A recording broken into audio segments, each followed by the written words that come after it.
Hey YouTube, it's mburns1015 coming at you with a deck profile. I know it's been a really long time since I've done a video. I started a new job and I really wasn't feeling the game for a while, but I eventually got back into it and I'm actually having a lot of fun with this deck. I feel it's probably the best deck of the format right now. I think a lot of people are underestimating a lot of the support it got, but anyways, let's jump right into it. You got your 3 mandatory tour guide. uh, the engine of the deck. It grabs every single card, and first turn 1.5 Dante, pretty good. You got 3 Rubik because Virgil's really good, and he's the only way to get him out. And he's probably the best monster to just drop for a special summon. Graph, he's probably the first priority you get with tour guide. Of course, everything else in the deck is a toolbox, really, but he is usually your turn 1 play. Then we have Sir. He's not only is he really good for doing a combo play by going into multiple Dantes and OTKs, but he's also the way him and Dante, they just make a loop where you can grind the game out if you're behind until you get into a position where you're ahead again. Skarm, can't really go wrong with a Rhoda that can also be used as an Exceed material. And for new stuff, I run 2 Farfa. This is the only one of the new guy that I run multiples of, and it's because this guy is absolutely busted. I feel that he filled any of the holes that Burning Abyss had before the set release. And then we have 1 Cogna. I don't run Good and Evil in this build. I feel that it's far too slow to run. But Cogna is good as just a name, and when you mill him, you can just dump a Fire Lake so you don't have to keep digging. Then I cut it down to 1 Cowcab. He's still good when you're making a push for an OTK or when you just need a name, but he's not all that relevant right now. Then this guy, this guy is surprisingly good for what he does. Like, most people don't realize that even he has like the tour guide effect kind of, where even though he does negate their effects technically, when they're sent to the graveyard, they still trigger. So you can go into this guy mid-play. He can be pretty much your 1 card 3rd Dante.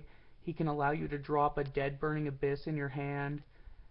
Um, I really like him. I don't know if I'll bring him up past 1 quite yet. I'm still testing, but as of right now, I really like him. Then you have 1 Alec. Not much to say, just another name. His effect's not that relevant unless you're going into Acid Golem Nightmare Shark. BLS. Um, BLS is busted. It's probably the most sacky card in the deck. You can just instantly turn a game around by top decking this card. Same with this card, Snatch Steal. A lot of people say that they don't want to be running it in the main right now in Burning Abyss because it's not that great and things that aren't the mirror match. But I think it's really good against Cliffords. It's good to steal windows. Sure, it'll turn off your Burning Abyss for a while, but you get to keep the card permanently until they deal with this. So I think it's like a double-edged sword you're willing to take the hit on. Foolish, it's it's 1 copy of every Burning Abyss pretty much. Whatever you need at the time, this card is it. Soul Charge, this card I'm still debating if I want it in the deck or not. This is like a free space. I'm floating between this, Allure, Night Beam, and Beginning of the End. But I mean, you can't really go wrong with a multiple monster reborn. I'm not sure how needed it is in this deck, but I like it. And I have the 2 Econs. I really like Econ in the main because it gives you main decked answers to Denko Sekka, as well as other problem cards you don't really want to deal with, and it can also just push for game. Triple MST, Cliffords, mirror match. Not really good against Shaddolls. Usually bring it out against them, but yeah. Then 3 Upstart. You just turn 1 Tour Guide is pretty much necessary in this deck unless you just open up a hand of all monsters, which in some cases isn't all that great. So you just want the deck thinning, right off the bat to just help your chances of getting Tour Guide. Then I only run 2 Phoenix Wing. Uh, with my tweaking from post Secrets of Eternity, I kept finding myself cutting more and more trap cards just to fit more monsters, because this deck, pretty much the only deck it just straight up loses to is when an opponent can drop when they go second and they drop a Danko on you. If you can't respond to that, you're pretty much dead.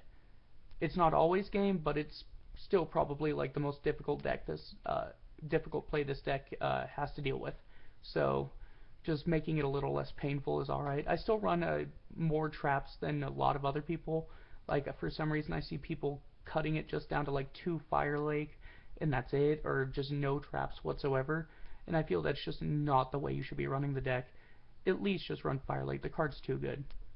Speaking of Fire Lake, I only run 2 because with Cogna could just send it to the graveyard, and Dante just can always add it back for you. You're never there's never really a time where you want to open with Fire Lake right now, unless you're playing against Cliffords. And if that's the case, then you just bring in your third Fire Lake from the side anyways. And then the only trap I run 3 of is 3 Emptiness. Best Floodgate in the game right now. Can single-handedly win the Shaddoll matchup if you do it in response to a Shaddoll fusion. Not much to say. It's probably going to get hit. Alright, extra deck. Nothing too special here. I got a Double Virgil. This guy is really broken with Secrets of Eternity, because he just has so many more utility cards he can just pitch. Like, you get Virgil out, and then you pitch a Farfa, spin their back row, or another monster if you're pushing for an OTK. Farfa triggers, banishes another thing. Oh, that reminds me. Another play you could do with Farfa is I had a Dante out, and my opponent Snatch Stealed it. So I sent the Farfa off of a Tour Guide, banished my own Dante, swung in for damage, and then at the end phase, because the Snatch Steal was unequipped, the Dante just returned to my side of the field. Well, technically it goes to his and then returns back to mine, but short play. And then, of course, the Heart and Soul of the deck, wherever he's hiding. Ah, there he is. Triple Dante. He's, at least with the current builds, before he gets hit, this is the heart and soul of the deck. He does everything. He's your recycle engine. He's your combo piece. He's your light for BLS. He's your deck thinner. He's just actually the whole deck. Then I have Triple Downer Magician. I see a lot of people cutting this down to 2. I was doing that for a while, but I decided to add the third one back in, because with more names, you're going to constantly be going into more Dantes. So it's not unheard of that you're going, like, on average 2 to 3 Dantes a turn. So I just want the extra Downer Magician in case I want to go into something that isn't a Dante, or I just for some reason go triple Dante into triple Downer if I'm playing like against Stella Knights, so I don't get Triviered out of the game. Nightmare Shark. Card wins games. It's your version of Heartland Draco, but it's also got a cute little combo that I will show later. Tempo deals with Abyss Dweller. Other problem exceeds. He's really only there for, I guess, the Tellarknights. It's mainly the only matchup I can really see myself going into him. Zenmains. I never go into this guy, but he's there just in case you want some defense. I prefer him over the tuning, the bird thing, because I feel that life points really aren't that relevant for BA right now. They're a resource, so as long as you're at 0, or you're not at 0, you're fine. So I prefer the destruction, because this also deals with sideboard cards like Shadow Imprisoning Mirror, Soul Drain, Mind Drain, things like that. Mecha equipped, turn your Dante into a Draco Sack, always fun, and it's a light for BLS. Acid Golem, he's there for skill drain, or if you just need a 3000 beater, but there's also a cute little play you can do where you go into an acid, or you go into a Nightmare Shark, and then you go into an acid. You detach for the Nightmare Shark, targeting the acid, and you detach an Alec, and then acid's effect gets negated, so you get to attack directly with the acid, or yeah, with the acid. I'm not sure if I explained that right, but the point of the play is you attack directly for 3,000. Giga Brilliant, another light for BLS, pumps your dudes, OTK card. Don't really go into it all that often, but it has its uses. And Alucard. This guy is slowly but surely whittling himself out of the extra deck. I almost never go into him, and when I do, I always regret it.